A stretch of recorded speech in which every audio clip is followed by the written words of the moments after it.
भूषण पुरस्कारातून विद्यार्थी पिढीने ऊर्जा घ्यावी, सामाजिक क्षेत्रात काम करावे, उत्तम करिअर घडवावे असे प्रतिपादन राष्ट्रवादी काँग्रेसचे प्रदेशाध्यक्ष आमदार जयंत पाटील यांनी केले। बोरगाव येथे बोरगाव भूषण पुरस्कार वितरण प्रसंगी ते बोलत होते। दरम्यान आगामी विधानसभा निवडणूक डोळ्यासमोर ठेवून हे सरकार योजना आखत आहे। यांच्या भ्रष्ट कारभारामुळे छत्रपती शिवाजी महाराजांचा पुतळा कोसळला असल्याचा आरोपही त्यांनी यावेळी बोलताना केला।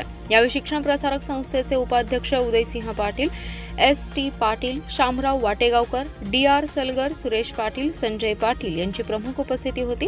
आमदार जयंत पाटील म्हणाले, लोकसभा निवडणुकीतील घटते मताधिक्य आणि पराभव दिसत असल्यामुळेच मुख्यमंत्री लाडकी बहीण योजना सुरू झाली। यापूर्वी यांना लाडक्या बहिणीची आठवण झाली नाही।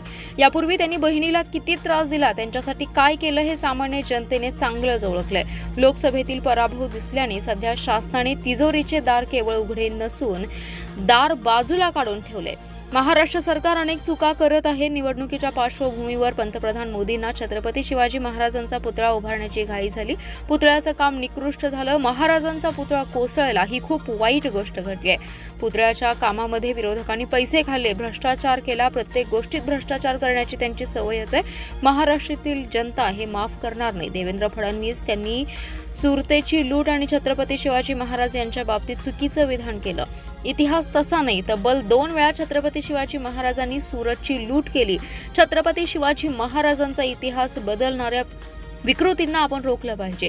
राज्यात महिलांवरील अत्याचार वाढतायत। राज्यात कायदा आणि सुव्यवस्था नाही अशी टीकाही त्यांनी यावेळी बोलताना केली।